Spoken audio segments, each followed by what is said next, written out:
നമസ്കാരം. Iran America ആണവ കരാർ ചർച്ചകൾ നിർണായക ഘട്ടത്തിലേക്ക് കടക്കുന്നുണ്ട് എങ്കിലും അമേരിക്കയുടെയും ഇറാന്റെയും പുതിയ പുതിയ പ്രസ്താവനകൾ ലോകത്തെ കുറച്ചൊന്നുമല്ല ആശങ്കയിലേക്ക് ആഴ്ത്തുന്നത്. അമേരിക്ക സാമ്പത്തിക ഉപരോധങ്ങൾ നീക്കാൻ തയ്യാറാണെങ്കിൽ ആണവ കരാറിലെത്താൻ ഇറാൻ ഇളവുകൾ പരിഗണിക്കാൻ തയ്യാറാണെന്ന് ഇറാന്റെ ഉപവിദേശകാര്യമന്ത്രി മജീദ് തഖ്ത് റവാഞ്ചി പറഞ്ഞതായാണ് പുറത്തുവരുന്ന ഏറ്റവും പുതിയ റിപ്പോർട്ടുകൾ. ഇറാൻ കാരണമാണ് ചർച്ചകൾ വൈകുന്നത് എന്നാണ് അമേരിക്ക പറയുന്നത്. പ്രസിഡന്റ് ഡൊണാൾഡ് ട്രംപ് ഒരു കരാർ ആഗ്രഹിക്കുന്നുണ്ടെങ്കിലും ഇറാനുമായി അത് നേരിടുന്നത് വളരെ ബുദ്ധിമുട്ടാണെന്ന് അമേരിക്കൻ വിദേശകാര്യ സെക്രട്ടറി മാർക്കോ റൂബിയോ പറയുന്നു. കരാർ വേണമെന്ന് അമേരിക്ക തെളിയിക്കേണ്ടത് ഇപ്പോൾ അവരുടെ ബാധ്യതയാണ്. അവർ സത്യസന്ധരാണെങ്കിൽ കരാറിലേക്കുള്ള വഴി അവർ തനിയെ തുറക്കുമെന്ന് ടെഹ്റാനിൽ നൽകിയ അഭിമുഖത്തിൽ തഖ് റാവിഞ്ചി പറയുന്നു. കരാർ ഉണ്ടാക്കാത്ത പക്ഷം ഇറാനെതിരെ ആക്രമണം നടത്തുമെന്ന് ട്രംപ് ഇതിനകം മുന്നറിയിപ്പ് നൽകിയിട്ടുണ്ട്.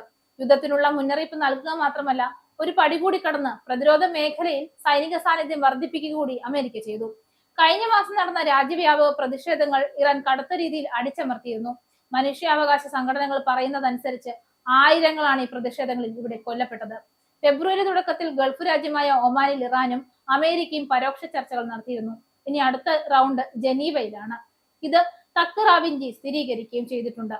ചർച്ചകൾ പോസിറ്റീവ് ആണെന്നാണ് തഖ്ത് റാവിഞ്ചിയുടെ ട്രംപും വിലയിരുത്തുന്നത്. ഉപരോധങ്ങളെ കുറിച്ച് സംസാരിക്കാൻ അവർ തയ്യാറാണെങ്കിൽ ഞങ്ങൾ ഞങ്ങളുടെ ആണവ പദ്ധതിയുമായി ബന്ധപ്പെട്ട വിഷയങ്ങളും ചർച്ച ചെയ്യാൻ തയ്യാറാണെന്ന് തഖ്ത് റാവിഞ്ചി പറഞ്ഞിരുന്നു. ചർച്ചകൾ ഇങ്ങനെ പോകുന്നുണ്ടെങ്കിലും അമേരിക്കയുടെ നിലപാടിൽ എന്തെങ്കിലും മാറ്റം വന്നാൽ അത് എല്ലാവർക്കും ദോഷകരമാകുന്ന യുദ്ധത്തിലേക്ക് വഴിമാറുമെന്ന് ഇറാൻ മുന്നറിയിപ്പ് നൽകിയിട്ടുണ്ട്. അമേരിക്ക സൈനിക സാന്നിധ്യം ഇപ്പോഴേ കൂട്ടിയത് യുദ്ധത്തിലേക്കുള്ള സൈറനാണെന്ന നിലപാടിലാണ് ഇറാൻ. ഒരു യുദ്ധത്തിനാണ് അമേരിക്കയുടെ പുറപ്പാടെങ്കിൽ അമേരിക്കയുടെ സൈനിക താവളങ്ങൾ ലക്ഷ്യം വെക്കാൻ രണ്ടാമതൊന്നും ആലോചിക്കില്ലെന്ന് ഇറാൻ വ്യക്തമായി പറഞ്ഞിട്ടുണ്ട്. നിലനിൽപ്പിന് വേണ്ടി യുദ്ധം ചെയ്യേണ്ടി വരുമെന്ന അവസ്ഥയിലാണെങ്കിൽ വരുന്നിടത്ത് വെച്ച് നോക്കാമെന്ന നിലപാടിൽ തന്നെയാണ് ഇറാൻ. അമേരിക്കയുടെ ചഞ്ചലമായ നിലപാട് കൊണ്ട് തന്നെ പുതിയ കരാർ സാധ്യമാണോ എന്ന കാര്യത്തിൽ ഇപ്പോഴും സംശയം നിലനിൽക്കുകയാണ്. പക്ഷേ ഏറെ പ്രതീക്ഷയോടെയാണ് ഇറാൻ ജനീവയിൽ നടക്കാൻ പോകുന്ന അടുത്ത റൗണ്ട് ചർച്ചയെ നോക്കിക്കാണുന്നത്. കരാർ ഉറപ്പാക്കുന്നതിനും യുദ്ധം ഒഴിവാകുന്നതിനും ഞങ്ങൾ പരമാവധി ശ്രമിക്കും. പക്ഷേ മറുവശവും ഇതുപോലെ സുതാര്യവും സത്യസന്ധവുമായിരിക്കണമെന്ന നിർബന്ധം ഞങ്ങൾക്കുണ്ടെന്നാണ് ഇറാന്റെ നിലപാട്. ഉപരോധങ്ങൾ, എൻറിച്ച്മെന്റ്, മിസൈൽ പദ്ധതി, മേഖലാ സംഘർഷം എല്ലാം തമ്മിൽ ചേർന്ന് വലിയ ഭൂരാഷ്ട്രീയ പരീക്ഷണമായി മാറിയിരിക്കുകയാണ് ഇറാൻ അമേരിക്കൻ ചർച്ചകൾ.